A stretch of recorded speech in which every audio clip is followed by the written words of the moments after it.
दोस्तों, आज की कहानी है दुख एक विचार है।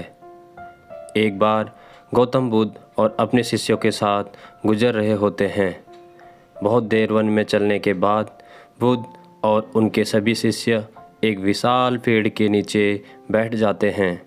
उस पेड़ के नीचे एक अलग सी शांति थी। सभी लोग उस शांति को अनुभव कर रहे थे।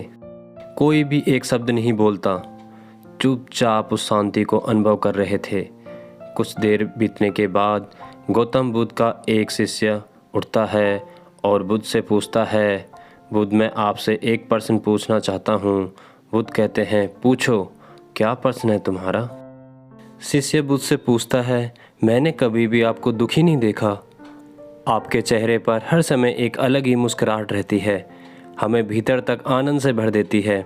आपके चेहरे पर अलग सी चमक है जो हमें दुख से कोसों दूर कर देती है। पर मैं यह जानना चाहता हूँ कि मेरे भिक्षु बनने से पहले मेरे जीवन में बहुत सारा दुख था जिसके कारण मैं भिक्षु बन गया, पर मैं अभी तक नहीं जान पाया हूँ कि दुख है क्या। क्या आप मुझे बता सकते हैं कि वास्तव में दुख क्या है? बुद्ध मुस्कुराते हैं और अपने भिक्षु से कहते हैं, दुख एक विचार से ज़्यादा कुछ नहीं है। सभी लोग सुनकर चौंकते हैं और बुद्ध से पूछते हैं, परंतु बुद्ध, विचार तो आते हैं और चले जाते हैं, पर दुख एक बार आ जाता है तो जाने का नाम ही नहीं लेता। बुद्ध कहते हैं, मैं तुम्हें एक छोटी सी घटना बताता हूँ। एक नगर में एक धनी सेठ रहता था। उसके पास एक वफादार नौकर था। वह सेठ अपने नौकर पर बहुत विश्वास करता था। वह सेठ अपने नौकर पर कभी भी किसी बात के लिए शक नहीं करता, क्योंकि उसका नौकर वास्तव में ही बहुत ईमानदार होता है।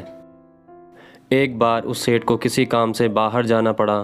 3 दिन के बाद जब वह सेठ वापस लौटा तो वह एक कीमती सामान लेकर आता है। वह उस कीमती सामान को अपने कमरे में बड़ा सजा कर रख देता है और अपने नौकर से कहता है, तुम्हें ख़ास तौर पर इस चीज़ का ध्यान रखना है। नौकर कहता है, मालिक, मैं पूरा ध्यान रखूँगा, आप चिंता ना करें।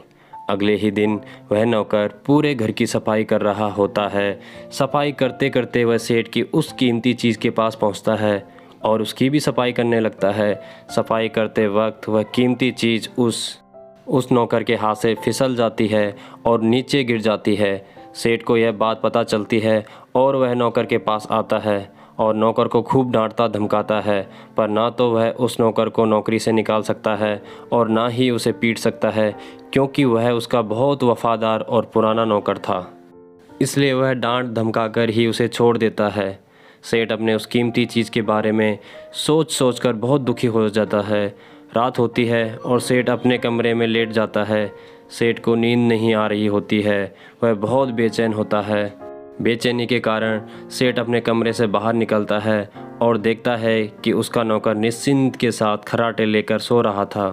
वह यह देखकर और क्रोधित हो जाता है। सेठ सोचता है, इसने मेरी इतनी कीमती चीज़ तोड़ दी और इसे बिल्कुल भी चिंता नहीं है। मुझे यहाँ नींद भी नहीं आ रही है और यह आराम से सो रहा है। सेठ अपने कमरे में वापस चला जाता है।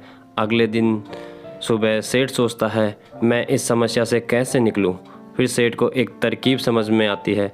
वह अपने नौकर के पास जाता है और अपने नौकर से कहता है, मुझे बहुत दुख हो रहा है, यह बताते हुए कि वह जो कीमती चीज़ कल तुमने तोड़ी थी वह मैं तुम्हारे लिए लाया था। मैं चाहता था कि मैं उसे तुम्हें उपहार में दूं, परंतु अब क्या कर सकते हैं, अब तो वह टूट गई है। सेठ की बात सुन नौकर को धक्का लगा। नौकर सोचता है, अरे यह तो बहुत बड़ी गलती हो गई। वे इतनी कीमती और महंगी चीज़ मेरे लिए लाए थे और वह मुझसे ही टूट गई। फिर क्या? उस नौकर के मन में बेचैनी पैदा हो जाती है, दुख पैदा हो जाती है।